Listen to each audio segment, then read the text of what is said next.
Heureux de vous retrouver, chers téléspectateurs. Merci de rester fidèles à ce rendez-vous consacré à l'actualité du football. Et comme vous le savez, ça se passe tous les lundis sur Africa News. C'est bien sûr Football Planet.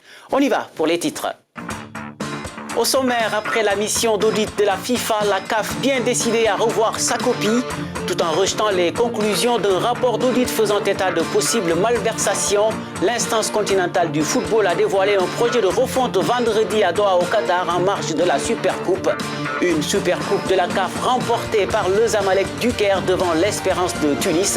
C'est la deuxième défaite de suite des doubles tenants de la Ligue des Champions dans cette compétition. On vous en dira un peu plus dans quelques instants. Et puis la CAN tous les 4 ans, Samuel Eto'o-Fils opposé à l'idée du président de la FIFA.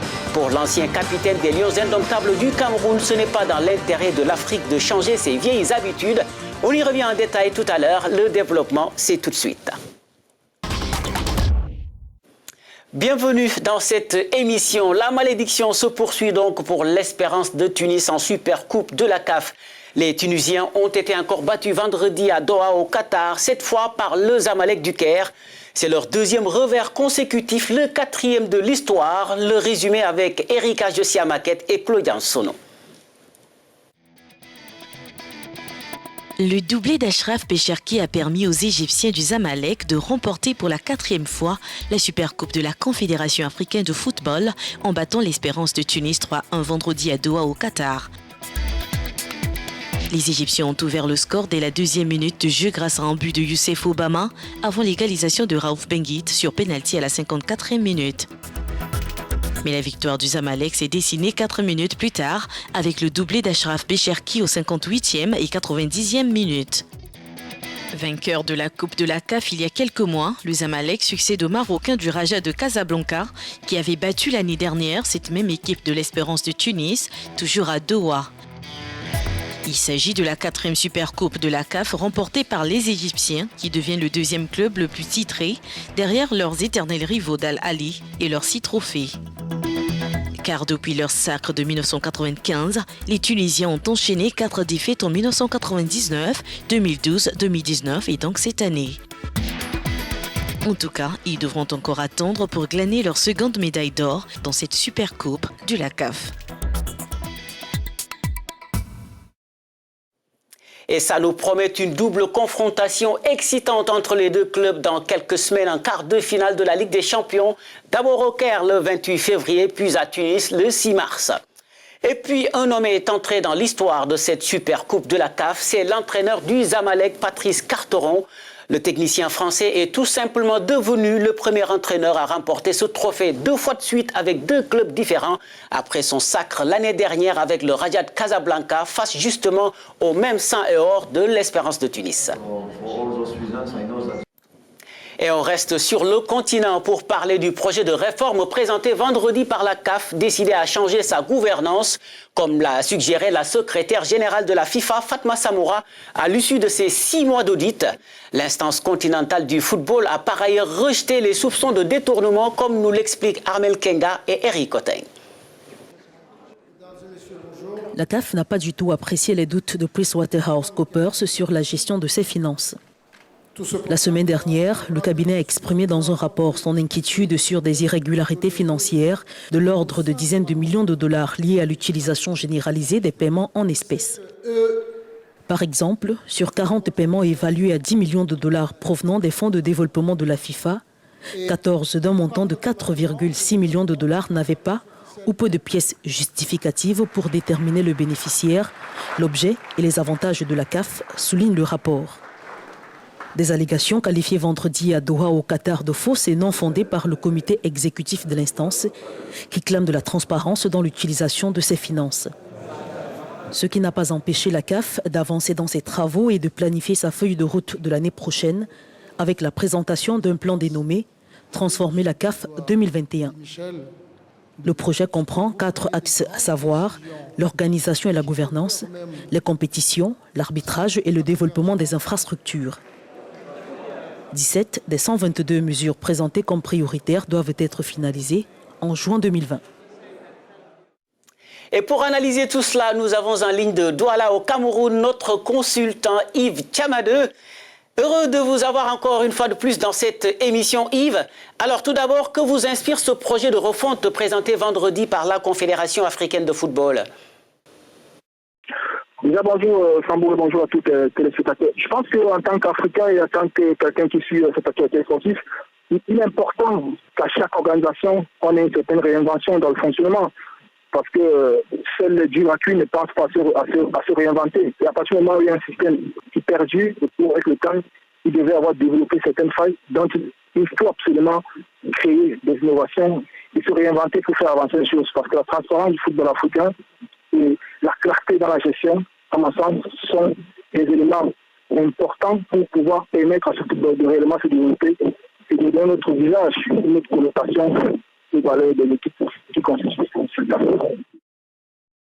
Alors ce projet reprend en quelque sorte les recommandations de la FIFA à l'issue de la mission d'audit de sa secrétaire générale, Fatma Samoura, dont le mandat n'a pas été renouvelé. Une décision compréhensible d'après vous?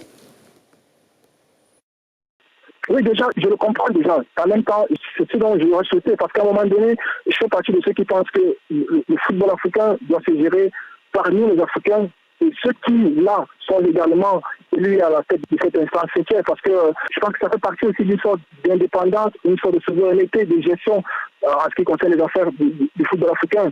Il est aussi important que la présence de Fatma Samoura essaye de démanteler un certain nombre de manquements dans la gestion. Et à partir du moment où tout ça a été démantelé, à partir du moment où on a impulsé une nouvelle dynamique, un nouveau fonctionnement, et de juger à distance ce que cette CAF est capable de faire. Donc ça crée aussi une certaine évaluation et un garde de fait à cette actuelle CAF de voir un tout petit peu comment elle peut fonctionner à travers la nouvelle donne. Donc c'est la raison que je peux comprendre cette envie pour la CAF de pouvoir le faire d'elle-même à travers ces hommes élus et ceux qui sont élus, parce qu'on sait bien que Fatma elle est plus classée que la CAF, même si elle est africaine. Et comme je l'ai dit, le plus important, c'est cette transparence, cette clarté dans la gestion. Tant qu'à nos pactes, on ne pourrait avoir un développement réel du football africain. Parce que d'un côté, il y a la stratégie qui est pensée et développée par la Confédération africaine de football, et de l'autre côté, il y a l'opérationnalisation sur le terrain via la stratégie initiée par cette CAF-là. Mais il reste tout de même clair que la CAF est dans l'obligation de revoir sa gestion, n'est-ce pas?